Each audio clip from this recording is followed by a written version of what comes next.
They are sneakers? kids. Okay, good afternoon and welcome to Table Talk on 802 Scoop, live from 185 North Main Street in Barrie. And I think I finally have my shit together. I don't know. It's a toss-up today for sure. But in the studio, after a brief illness, but probably it seemed like it was a forever long illness, is Rick Coyne for Indeed episode 7. What a cluster that was this morning. That's all right. Huh?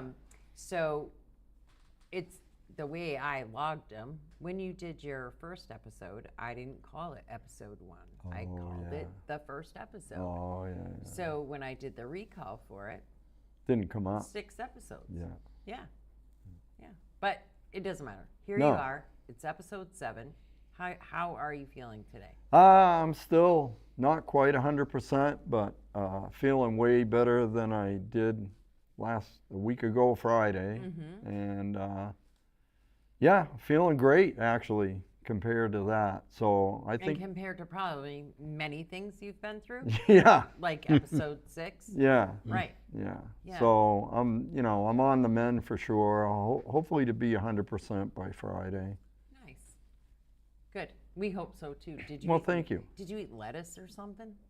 No, I had something. Yeah. Right. It was either lettuce seems to be the problem around yeah. here. No, I think it was COVID or the flu. Mm-hmm. So I was pretty sick. Well, I'm glad you're better, and I'm glad you could come in and join us today. Well, thank you. Yes.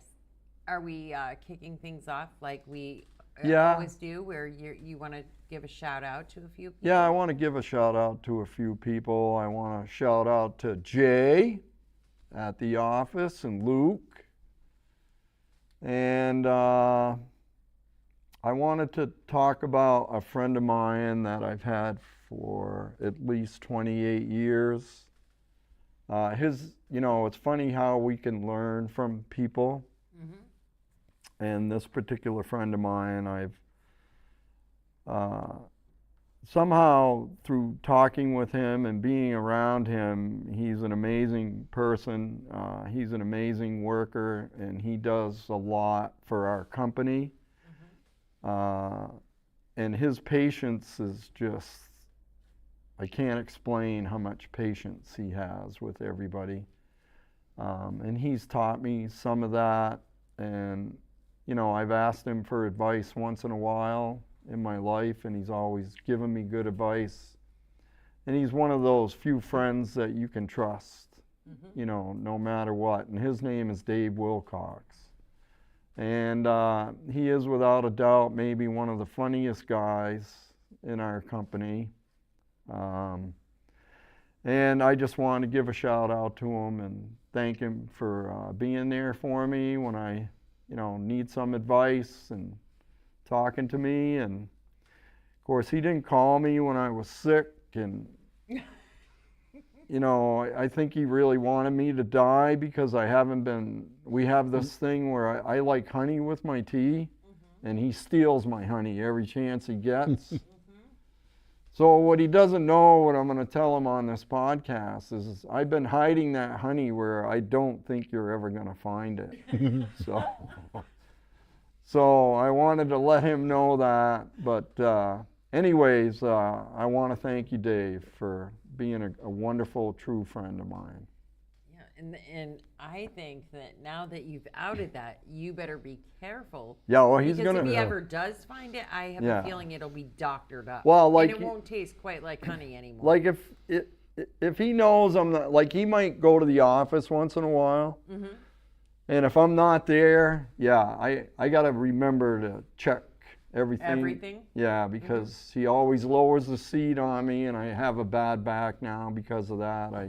I think the seat's up higher, and I just fall into it, and yeah, he's always messing with me, but I love him for that. Now, So. that sounds like a friend that everybody should Oh have. yeah, oh yeah. Absolutely. Yeah. So I wanted to give him a big shout out. And let's talk about where we're going to pick up. So last time we talked, I think I'm pretty sure that you had recovered from your second, or you were in recovery for For the my second surgery or for third. second, I think first surgery still. I hadn't go in from, did I go in for my second surgery? Yeah. Yeah, you Okay, had, yeah. So because, now I'm out of my second surgery and I'm recovering from that. like, you got to start all over. I had to again. start all over again. Yeah. And so they had to go in and take all the brackets and screws and nuts out of my head. And I think I told this part of the story, but they don't have any way to replace bone. And they were doing experimental stuff back then. And because I had big gaps in my skull, I had gaps. Some of the gaps were this big. I think I had a gap almost that big in my skull. And sometimes if I just grabbed my head like that, it would move, even with the brackets on there. But they made this Bondo, what I'd call Bondo, out of enzymes from my blood and coral from the ocean. And they make that into like a thick Bondo, and then they place that. They had my whole head opened up, so just from here all the way here was open, so just my skull was out. And then they take that and it's like fixing your car. They slap that into the holes, you know. I don't know if they use a grinder. I don't think so. I don't want to know. Yeah, I probably don't want to know. And then they filled all of that. And then I think they spent 9.5 or 10 hours on that surgery rebuilding my head. And I had already told about how they put me in the MRI. Remember I told you that? Yeah. And they made this skull out of plastic, but I didn't want that. So I chose this route, and it worked. I mean, so again, my head was swollen, and I came back. I had to start all over again. You know, I was pretty, what's the word? Immobile for, I don't know how long, for maybe a month. I think it was about a month. And then I woke up one morning after a month. I started to be able to walk and get around, and I had this, something was bothering my head right here, and I said, geez, wow, something hurts. I went to the mirror and I had I don't know, looked like a second head growing out of here. And luckily my doctor had given me his personal phone number after this surgery. His name is Dr. Laub. I've mentioned him before. He did all the plastic surgery on me, but it really wasn't plastic. But I called him at home, and he had me go immediately to the hospital, and I drove myself to the hospital that time. And then they brought me in for emergency surgery. I had a horrible infection in the bone. So that set me back. I think that surgery was 7 hours. That set me back again. So that was the third and final surgery that I had. And did it set you as far back Not- as the previous times before, where you were literally learning to walk? No, All of that? Or no, just not literally brought you down? not quite that far back. It set me back physically, and then Emotionally, probably. emotionally, and my head really swelled up this time, you know, because it was on the surface of the bone. I don't know how to explain it. You know, it was out towards the front of my head. So I had no hair. After each surgery, I was bald. And they told me that my hair in the front of my head wouldn't grow like it used to, which, you know, that's why I don't have, like, that's why I'm going bald. So. And I got over that and started getting healthier, you know, started to be able to walk outside when I wanted. And then I wanted to which is probably hard for people to believe, but a part of the reason why I wanted to get healthy again was so I could go back to climbing.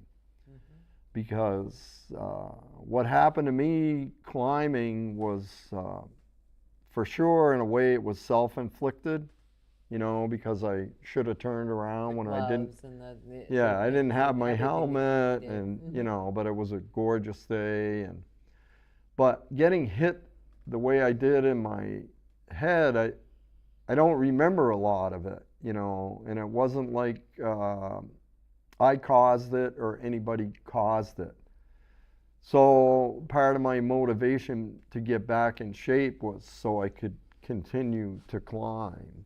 And I'm sure when people heard it then and people hear it now, they still think that that is the craziest Yeah. thing ever. Yeah. A lot of times when people get injured with things like this, then they never want to do it again. Yeah.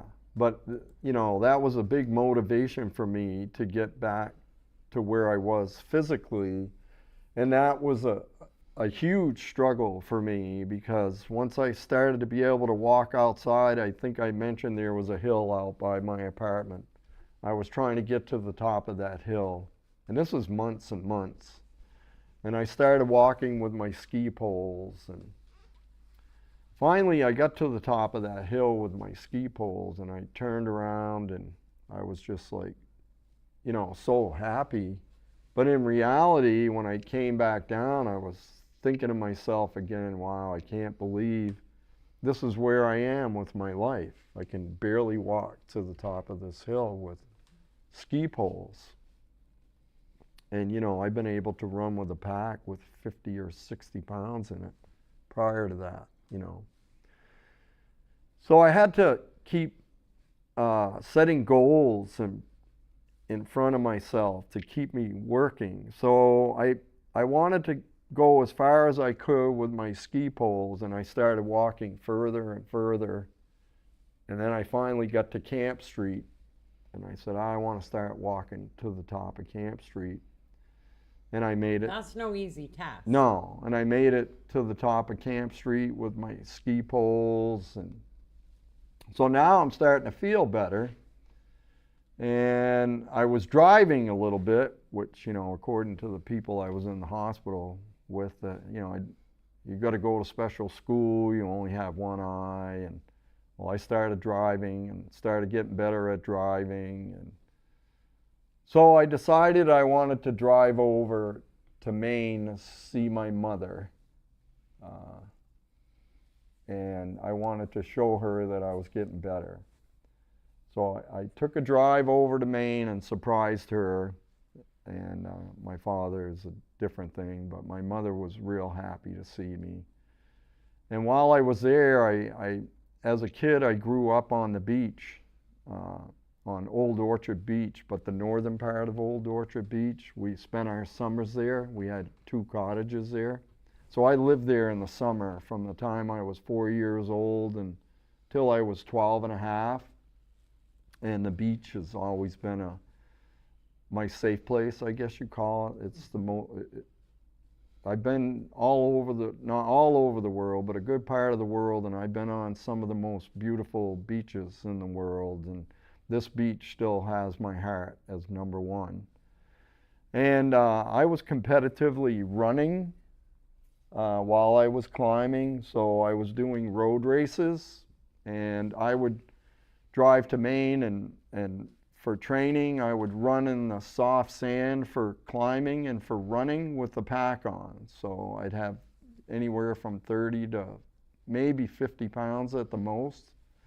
And I used to be able to run that beach, which is 7 miles. If you run the whole length of the beach, it's 7 miles. And I could run that up and back, and I could run that very fast. And I loved running on that beach. And I decided that when I went to visit my mother, that I wanted to go where our old cottage was and get down on the beach and try to run to the jetty, which is not quite a half a mile. And so I spent time with my mother, and then I told her I was going to the beach to try to run. And she thought? she thought I was crazy, but you know, Mm-hmm. and she was happy to see me, and I was still, you know, far from being recovered. But this really stands out for me because I walked down on that beach and I tried to run. I don't know, I might have ran. It was the first time I tried to run since my accident. I would say maybe not quite 50 yards, and my legs just went out from under me, and I fell face first into the sand. And it's hard for me to even talk about it. I stayed down there. I was face down in the sand, just bawling like a baby, because I couldn't believe that my life had been reduced to this. And I didn't have the strength to get up. And I'm lucky I went early in the morning because there were no people there. So that was it was a sad and good time for me because that part of it was really sad and hard for me to take. And it was a beautiful day and the sun was shining and it was low tide, and you know, it has one of the longest tide transfers in the country. So from the soft sand to the water, you're looking at maybe 150, sometimes 200 yards of hard sand that you can run in. So I wallowed around in that sand and, you know, was feeling sorry for myself, which, you know, is, I think it's part of this whole process to get, you know, to get to where you want to be. And then I finally got so I could roll over to my side, and I rolled over on my side and I got to where I could sit up. So now I'm sitting in the sand and I'm wiping my tears away, and I started looking around. I'm going, you know, what a beautiful place to be. And I said, Karen Gagnon would like to know, how old are you around this time? When you wanna go see at your that mom and dad? time, I think I had just turned maybe 39 and a half. And hi, Karen. Big smile for you. And I know that, like, you know, you talk about laying in the sand and crying and Yeah. feeling like you're absolutely defeated. Mm-hmm. Been there myself. Yeah, you And know. it's I mean, I don't have to crazy, tell you. but yeah. it's crazy to think that that's where you were at then, because Yeah. where you're at now is completely different. Yeah. When we're going through all of that, when we're dealing with all of that, it's really easy to like feel sorry for the moment. Yeah. And now it's Oh, easy for sure. to say Yeah. how lucky I am Yeah. that I survived it, that Yeah. I'm still walking, Yeah. that I can still drive, Yeah. all of those things. Yeah. But the effort, emotionally, Yeah. mentally, everything far exceeds the Yeah, it's the Herculean. physical stuff. Yeah, it's for sure. Herculean. You have to be almost a Hercules Just to be able to keep pushing forward. to keep pushing yeah. forward no matter what happens. And you know, so even in that moment, yeah.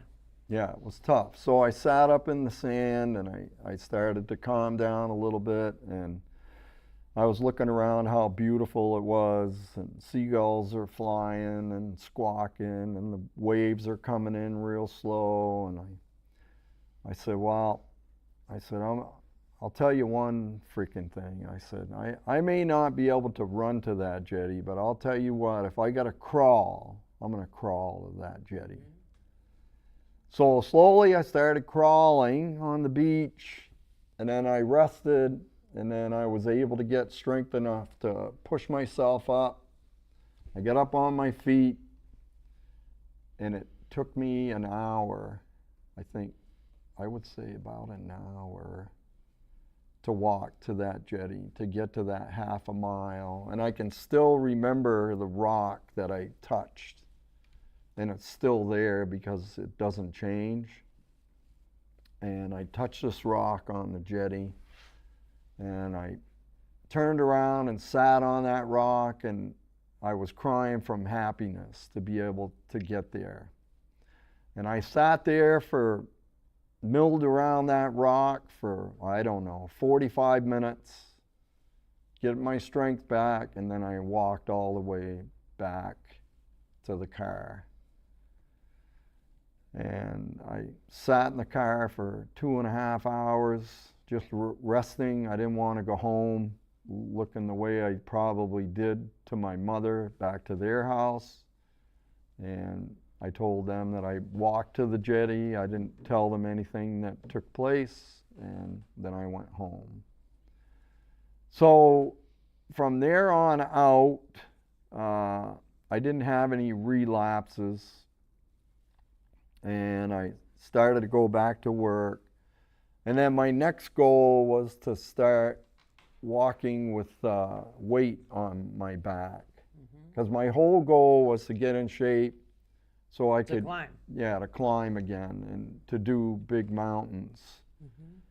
And I started to make goals for myself, and one of them was to just carry the pack with nothing in it and go as fast as I could, walk as fast as I could with my poles, you know, all the way to the top of Camp Street and back. So I did that for I don't know, weeks maybe, a couple weeks, and then I put a little bit of weight in there, then a little more weight, and then as time went on, I'd have 40 pounds in there, and I was walking as fast as I could. Now I don't have my ski poles, and I'm making it to the top of Camp Street. Then my goal was to lower the weight and start running the hills like I used to. And the first time I did that, I only made it to the top of the first hill by the apartment. Yeah. Running. And that was a setback for me. You know, I wanted to do better. I didn't cry, but I was a little disappointed. And through this process of doing this, eventually I got to the point where I could run with a full pack from that apartment all the way to the top of Camp Street. So now I'm coming back. Now I'm healthy, I'm working, you know, I'm making money, my hair's coming back, I'm starting to feel, you know, not as good as I was physically. You know, I couldn't sustain this stuff over and over again. I'd have to rest, and the biggest thing with a traumatic brain injury is you need your rest to heal up. So I was resting and doing this and resting, and then winter comes. No, before winter, I decided that my next goal was to hike Mount Washington with a small pack. I wanted to get to the top of Mount Washington. That was my training ground for mountaineering and climbing. That's a lot. Yeah, and I made it. It took me, and this was before I was really getting in good shape and my hair came back, because I have a picture somewhere of me on the summit of Mount Washington with my, you know, my bald head, and my head was still a little bit swollen. But I got to the top of Mount Washington, which was a Herculean feat for me, very difficult to do. That was probably a 12-hour day for me. And I made that, and I can still remember looking at the view. You know, it was beautiful, it was cool up there, but there was some sunshine and clouds, and that's what I went up there for. But coming back down again, you know, you're always, and I just want to tell people this, that, you know, I don't want anybody to feel sorry for me. This is my path to get through my life, to be where I want to be. And I want people to know that you can do things that you don't think you can do. You have to have the mental ability to keep pushing yourself. And your mind is the weak part of your body. You know, your mind isn't going to let you do things that you don't. You're always fighting your mind. I mean, your mind is always moving off and telling you this and telling you that. Well, and that is Very, very true. Yeah. Because you can convince yourself Oh yeah, that you don't hurt that's or you right. do Yeah, hurt, or yeah, there's definitely the bigger fight in it all yeah, is what's in your head. yeah. And I've learned that, you know, through a lot of things that I've done in my life, and you know, I was walking down from Mount Washington thinking again, you know, I'm not where I want to be. You know, I can't believe this is where my life is after whatever 2 years of trying to recover, and you know, it's not the person that I envisioned myself to be at that time, you know. And so it it was a little, it was very up and down for me that day, because to get to the top was a huge achievement for me. And then coming down, you know, you have time to think, and I'm thinking, wow, I got a long way to go. You Yeah. know, it's still a long way to go, and I can't explain to people the pain that I was still in, how bad my head hurt. My head hurt me, I would say my head hurt me every minute of the day for at least 12 or 14 years after this accident. Mm-hmm. And now I'm pain free. The only thing that bothers me is getting a haircut. Hurts my head, and then if I put a lot of pressure on my head, it hurts a little bit. But a haircut hurts me for some reason. The nerves, I'm sure. Yeah, I think it's the nerves. Yeah. Yeah. Just moving your hair around. Yeah. And, yeah. Are you still doing any kind of physical therapy at this time? Karen says. I had to go to physical therapy for, I don't know, I think a year maybe. No, once I started getting stronger, I went to rehab physical therapy up here in Berlin, and they gave me stuff to do. And then I said, well, I can do this stuff at home. Right. And it wasn't hard enough for me. They weren't pushing me hard enough. And then no, I knew what I had to do. I know my body, and I knew what I had to do to get to where I wanted to be in life. And I don't think anybody would have ever recommended me running with a pack, or, you know, Right. climbing. Mount Washington was. Yeah, That or would have been top of the list. even trying to get up that hill Mhm. on my own, you Mhm. know. I don't think they would have ever recommended any of that stuff. Yeah, I for don't me. think going backward a little bit, I don't think they would have recommended the stairs that you were No. doing all at once, No. or No. you know, any of that. No. Not without assistance anyway. Mm-mm. A lot of it. Yeah. And that deep down, I don't know, determination, that deep down spirit that I had, you know, to survive this and get to where I wanted to be physically was, I can't say if everybody has it. I know you have it, because you and I have talked about it. But it's something you have to have it, I guess, to keep pushing forward. You know, you can't, even when you do give up, and I've given up. I mean, there were times where I gave up. You know, you have to wake up the next day. You still have to face this different life. mindset. Yeah. Mhm. And it gives you time to have a better mindset. Mm-hmm. So And as I said before, you get to the point where you learn to be grateful for oh yeah, the strides that you have oh yeah, made, and you the you accomplishments you make. Right. Yeah. You may not give yourself that grace Yeah. immediately, Yeah. but you do. You Right. realize, damn, I did that. Yeah. And once you start recognizing that, and once you give yourself the right, I guess, to feel that, it's incredible. Yeah. Yeah, and I did all this training and stuff alone. Mm-hmm. Nobody was ever with me. People were encouraging me, Mm-hmm. and people that I climbed with were hoping that I'd come back, you know, to climb, because climbing's like I said, it's a very addictive thing to do. And there was something I wanted to say, but I can't remember what it was.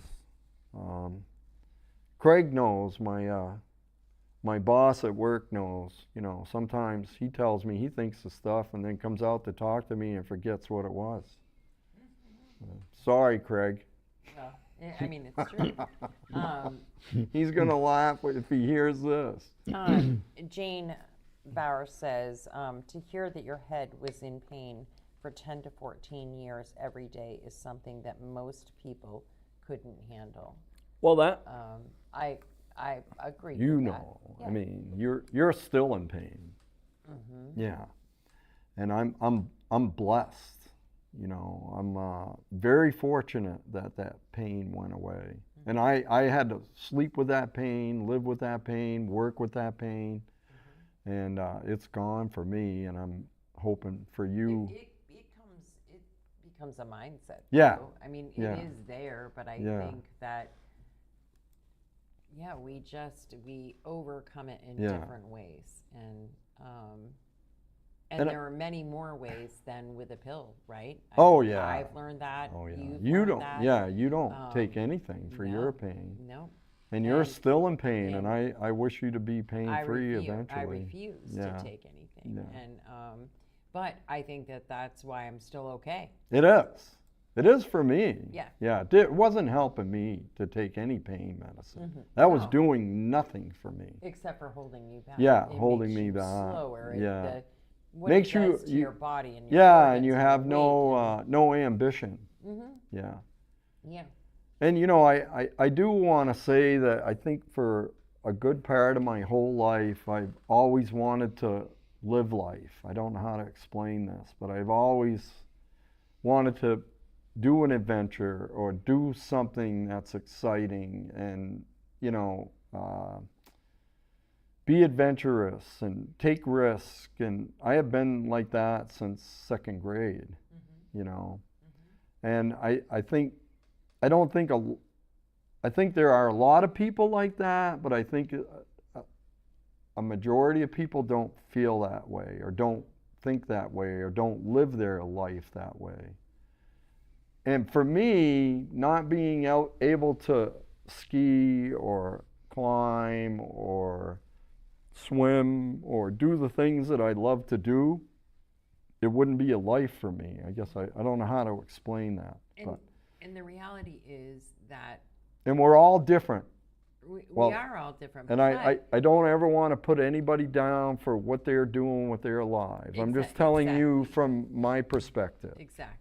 And the reality for you and some is that really, if we've listened to your entire story, if we know you or, we know that from a very young age, even circumstance made your entire life a risk. My life was a risk. You were always a risk. Always. You were always looking for the next one or expecting it. Yeah. And so I think when you're expecting it always, it's easier to be a risk taker and somebody who doesn't give a lot of thought. They just are like, hell yeah, I can do that, and they do it. And it's the excitement of what you're doing, It's the beauty of the mountains, it's the beauty of skiing, the camaraderie. The peace that you've been looking for always. Yeah, and the camaraderie that you have with the people that you do these things with.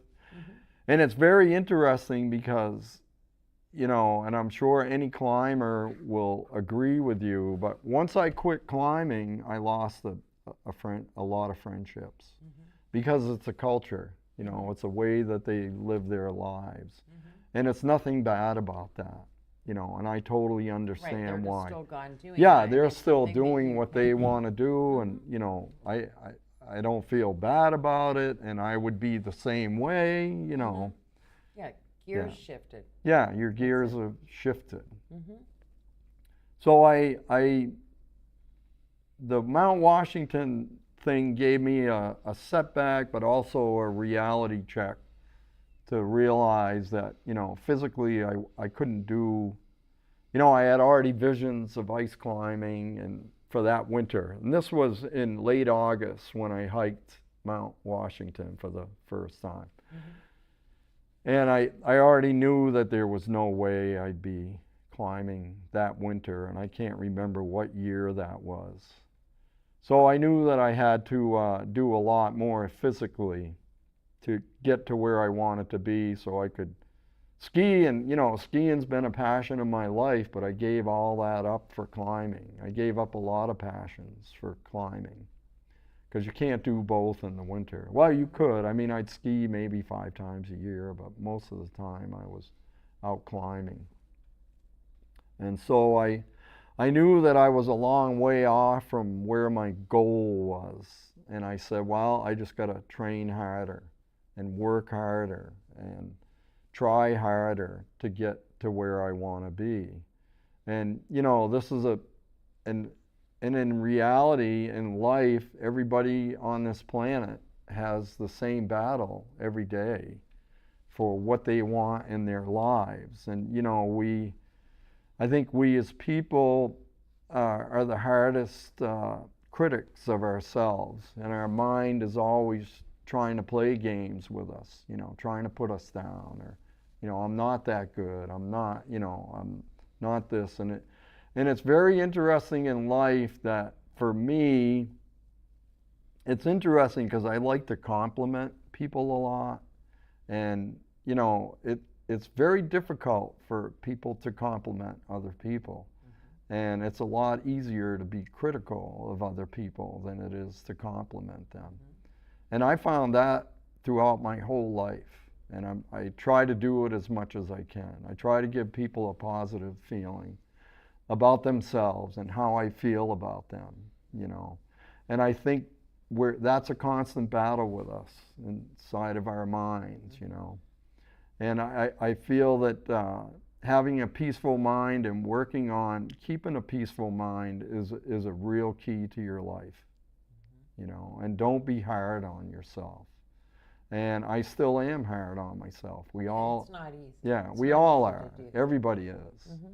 And it's a constant, a constant battle. Mm-hmm. But I battled myself through all of that to realize that I couldn't do what I wanted to do yet. And I can remember arguing with myself while saying, well, you're not going to do it. I mean, you think you're going to do it this year, but no, you're not going to do it this year. You're just going to get in more trouble. You're going to have something else go wrong. So I decided to train hard through the whole winter and then wait for the next winter to start climbing again. So I finally got to the point where I was physically strong, and I tried to do the Presidential Traverse. I made it the following fall. The Presidential Traverse is 23 miles in one day. You hike all the highest peaks in New Hampshire that are connected to Mount Washington. And that had been something that I'd been doing traditionally for years with people that I climbed with and friends and nephews, Adam and Luke. And so that was a huge goal for me. And I didn't get all the summits, which, isn't it funny that I think back to that instead of being so happy about doing the 23 miles. But the goal is to go up every summit. Mm-hmm. And I had to bypass some. And everybody that was on that first hike with me was really good and encouraging and, waiting for me and telling me I could make it. And so that was a big highlight in my recovery, was to be able to do the Presidential Traverse. Mm-hmm. And meanwhile, work's going good, and I had a lot of positive people at work that, they probably don't realize the impact they made on my life. One of them is Craig Rexford. Another one is Dave Wilcox, Brian McCaskill, Joe Siemens, people that worked around me and helped me. Sometimes they did my work for me when I first started working and encouraged me and did a lot of great things that they don't probably even realize. It might have been something small, but to me it meant the world to me. So I could see that I was becoming a functional human being. I was giving something back to society and to work. Once I got to the point where I could actually work all day without being totally fatigued and, you know, hurt all the time, my head was killing me, and I could see that I was progressing at work, able to do better work, you know. Did you ever find yourself frustrated that because you appear okay, you look okay, that you just can't get people to understand, how hard it is, or how much you hurt, or what you're going through? Because if you look fine, then must be you are fine, right? Yeah. And that's sometimes that can be part of the process too, is getting your mind and yourself able to accept the fact that people don't understand. Yeah, they can't. They can't. You know, and then you're thank goodness they don't, right? Yeah.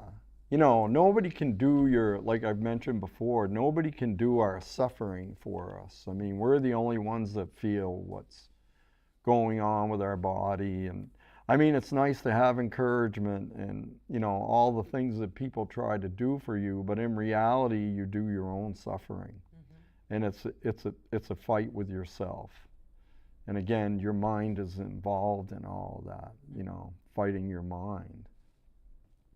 And so I did the Presidential Traverse, and that was in August, and I decided then that I was going to start climbing again when winter came around. And so I started by, which is kind of funny, I started putting a full pack on and hiking up through Smuggler's Notch, the first real snow that we had, because it's a beautiful place to walk, and it's pretty good training with the weight. And I had my ice axes on, I had a bunch of stuff, you know, all my ropes and ice screws, and just to get that feeling of having a full pack but not doing any climbing. And I did that every chance I had outside of work. I was training to get my strength back, running with a pack through the, you know, in the winter time. From that time on, I was training. And then a friend of mine that was in the Union, his name was Mike Harrigan, and he was a very accomplished climber, and he had climbed with some very world famous climbers. And I told him that I wanted to do an ice climb, and I just happened to be, I don't know if I was working with him at the time, but and I asked him if he minded going with me. You know, I wanted to try my first ice climb. And he said, no, I'll go with you. He said, do you mind leading? I said, no, I'll lead it.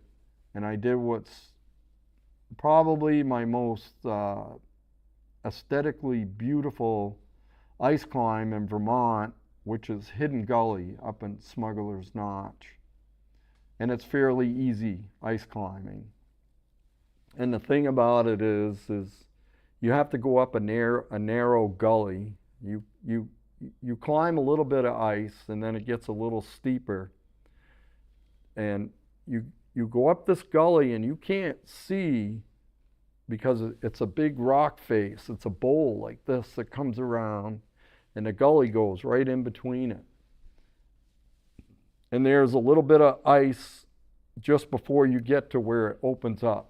And so I led that, and thinking back, I didn't make a mistake, but I put the belay station in a place I would have never done it if I was, you know, physically and mentally where I should have been. But I had a good belay station in, but it was a little difficult for me to belay him up because I was standing up and the screws were behind me, and that's quite a technical thing. And if I had just climbed another 20 or 30 feet, I would have had a beautiful place to set up the belay station. But I wasn't thinking that way. I was thinking not looking ahead. I was thinking, you know, minute to minute to get to where I wanted to go. So I belayed Mike up to me, and then I had already gone through that, and then I turned around, and Mike was there, and I was taking the belay station down because we could kind of walk to where we wanted to climb. And I'll never forget this. When I turned around, the sun started beaming in this Serac, I guess you would call it. And there are 3 beautiful ice climbs, that one side, one in the middle, and one on the left. And the beauty was just incredible. And even Mike Harrigan said, wow, he said, I've never been in here. He said, this is one of the most beautiful places I've ever seen to climb ice. And I mean, he was an accomplished climber, and the ice wasn't hard in there. And most of the ice climbs in there are 2 pitches, so that's about 300 feet. So I took the Much further than I'd ever want to climb. Yeah. Just telling you. And I took the easiest climb, which was Right Gully. And I led the first pitch, which is fairly easy. And then Mike wanted to lead the second pitch. And so that was a huge day for me. Even though when I rested, I had to take another couple of weeks before I did a climb. But the whole time that I was resting, I was thinking about what I did on the climb, what I liked about doing the climb, and what I didn't like about what I did. And what I liked about doing the climb was the beauty and the aesthetics and being with Mike Harrigan. And what I didn't like about the climb was the way I approached the belay station. Mm-hmm. And that was the only thing that I was not happy with. The rest of the day, like my next lead and the next belay station, I did a great job on, and then having Mike come up, and then Mike taking the lead, and then him belaying me up, then it felt a little more normal. And this is very easy ice to climb. So that was a big day for my life, my whole life, mm-hmm. you know. And did that send you off and running? From that not point, quite. Was that where you like, okay, I got this? Not quite. I could still tell that I wasn't thinking, you know, I was, you know, I don't know how to explain, well, you know, I mean, it's hard to explain what's going on with your body, and, you know. And once you have a routine, the routine is what sticks in your head. Yeah. But it's not routine anymore. No. And it is hard to adapt. Yeah, and it's hard to think, you know, because even then my brain wasn't working the way it mm-hmm. does now, you know. And I was needing a lot of rest. I had to sleep a lot, you know. Mm-hmm. Like I would get home from work and I would train. I would be in bed no later than 8:45, and I'd sleep right through till 5:30. You know, in the morning, or 5:15 when I'd have to get up and drive to work. Mm-hmm. And every chance I get, like I was, you know, like if I had a Sunday off, I'd just end up falling asleep, sleeping all the time. Mm-hmm. But that progress, that day for me was a huge day in my life at that time, because it was showing the progress that I was making. And it was showing that I was getting stronger. And, you know, it's very difficult. It takes a lot of strength to climb ice. And, mm-hmm. you know, and luckily the Mumfords let me join their gym, let me go back in the gym for free. Once I wanted to start training in the Mumford gym. It's here in Barrie. I don't know if they still have it or not. But Todd Mumford let me in there for free. Mm-hmm. And, you know, he doesn't probably, and I haven't seen him in 30 years or whatever, but that was a big thing for me. That was just something that small, for somebody to do that for me, to let me work out in the gym anytime I wanted for free, was a big thing for me. Yeah, and it's one more push. Yeah, forward, and I had right? to do that to get my Mm-hmm. arm strength back for Mm-hmm. climbing, and, you know, to do the things that I like to do. So I was going to the gym whenever I could. So we're getting close. So the hour goes by so fast. Really? It's Yes. already been an hour? So we don't want to. That's because Jeff's talking all the right. time. We don't want to get too far into the next chapter for sure because Yeah. w- yeah, we just don't want to do that. That would not work. But what I at can the say, moment. I'll But, just say yeah. something quickly, is that from that from that moment on, my life progressed as a climber. Actually, I did some of the best climbing of my life after that. Some of the biggest mountains, some of the hardest climbs I had ever done in my whole climbing career. That's just to give an idea of what maybe the next part of the podcast, we can go into that for Yeah, a little while. Absolutely. Yeah. Karen said it was great seeing you at the reunion. Oh yeah, do I have a minute to mention the You reunion? do. That's why I waited till the Wow. end to do this because I- I knew that you would. I was over the hill to see Karen at the reunion, and I was very happy to spend time with her. And I hadn't been in my class reunion since the 10th reunion, and this was our 50th, so I hadn't seen people in 40 years. And Wow. I can't tell you what wonderful people that I was in high school with, because I saw people there that I hadn't seen in 40 years, and it was so emotionally uplifting to see everybody and to talk to everybody. And there's a couple of special people that I hadn't seen in a while. Candy and Sam Kodo, I wanted to mention them. Very, very close friends of mine, and I'll be down to visit you in Connecticut as soon as I can. Chris Bailey, another great guy that I hadn't seen in 40 years. Gary Sherlock. Mark Girardi, who was a close friend of mine, hockey player. I don't know. Mark's a good guy. Mark's a Mark's a great real good guy. guy. Got to see Mark, Mish Poirier. I got to see Jane Morale. I got to see so many wonderful people. Teresa and Kathy, and I got to see Matt and Kevin. I didn't get a chance to talk to them much. Kevin Bailey and Matt Kuchar, and just on and on and on. And I never got a chance to not talk to people. People were coming up to me the whole time, and I want to thank them all for being so kind and having such, kind words for me and hugging me, and it was a great emotional experience. Karen said she felt the same, and so glad that you made it. Yeah, it was a wonderful thing. Mhm. So hopefully I make it to the next one. You will. Yeah. You will. I mean, I don't know, what's that, the 75th? No, I don't know. We had ours. Come on, you'll make it. Ours was the 50th. That was our 50th. That was Yeah. what, 3 years ago, Hmm. Yeah. 2, 3, I don't know. I can't keep track of them. You'll make it for sure. Yeah, And, but awesome to see all those people Oh. because really you don't spend much time down here anymore. No, So, I'm never very been little. there, yeah. You're never in the And I city, haven't so- been back in 23 And- years. Yeah, and you spent a whole lot of time out of Vermont, Out of country. altogether, out of Yeah, country. and out of So, country. So.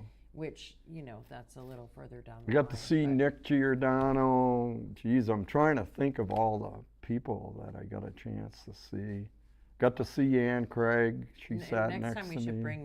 we'll bring your yearbook and Yeah. show some pictures of the crazy you back then, right? Yeah. Oh, yeah. Yeah. I had hair down here. Crazy. Yeah, and they had that picture. That's the picture that. Yeah, to take your. Yeah, Yeah. your senior picture. Yeah. They had to Yeah. put that on your chest. Me with hair like Prince Valiant. Yeah. Pretty funny. Yeah. Oh, good times. Yeah. Good times for sure. So we'll let everybody go for now. All right. Wish everybody a great day, great rest of the week. Oh, and I and want to. and we'll see you in 2 weeks. I want to send out happy, kind, and peaceful thoughts to everybody. As always. Yeah, as always. And Yes. thank you again for having me. Absolutely. Really. Yeah. I look forward to Good to having see you here. Jeff. I'm glad that you're feeling better. Yeah. And, On the mend. We'll see you again in a couple of weeks. Yeah. Where we'll do episode 8. Episode 8. 8. And yes, and I'll get it right, I promise. But we'll dive into what I think will be the next. Yeah, I think the next part will maybe be more uplifting. Right. Before we get to the worst day of my life. Yeah. So Yeah. we'll see you again in 2 weeks. Until then, take care, be safe, have fun, enjoy any sunshine that you possibly can. Yeah. It seems like the fall air is kind of coming in a little bit fast. Leaves are changing. I like it. Yeah. I don't mind it. Spring and fall are my favorite. Oh, I don't like the super hot and super cold either. So Leaves are changing. these are wonderful. They are. Yeah, It it's was crazy to crazy. see. Yeah. So take care, everyone, and we'll see you soon.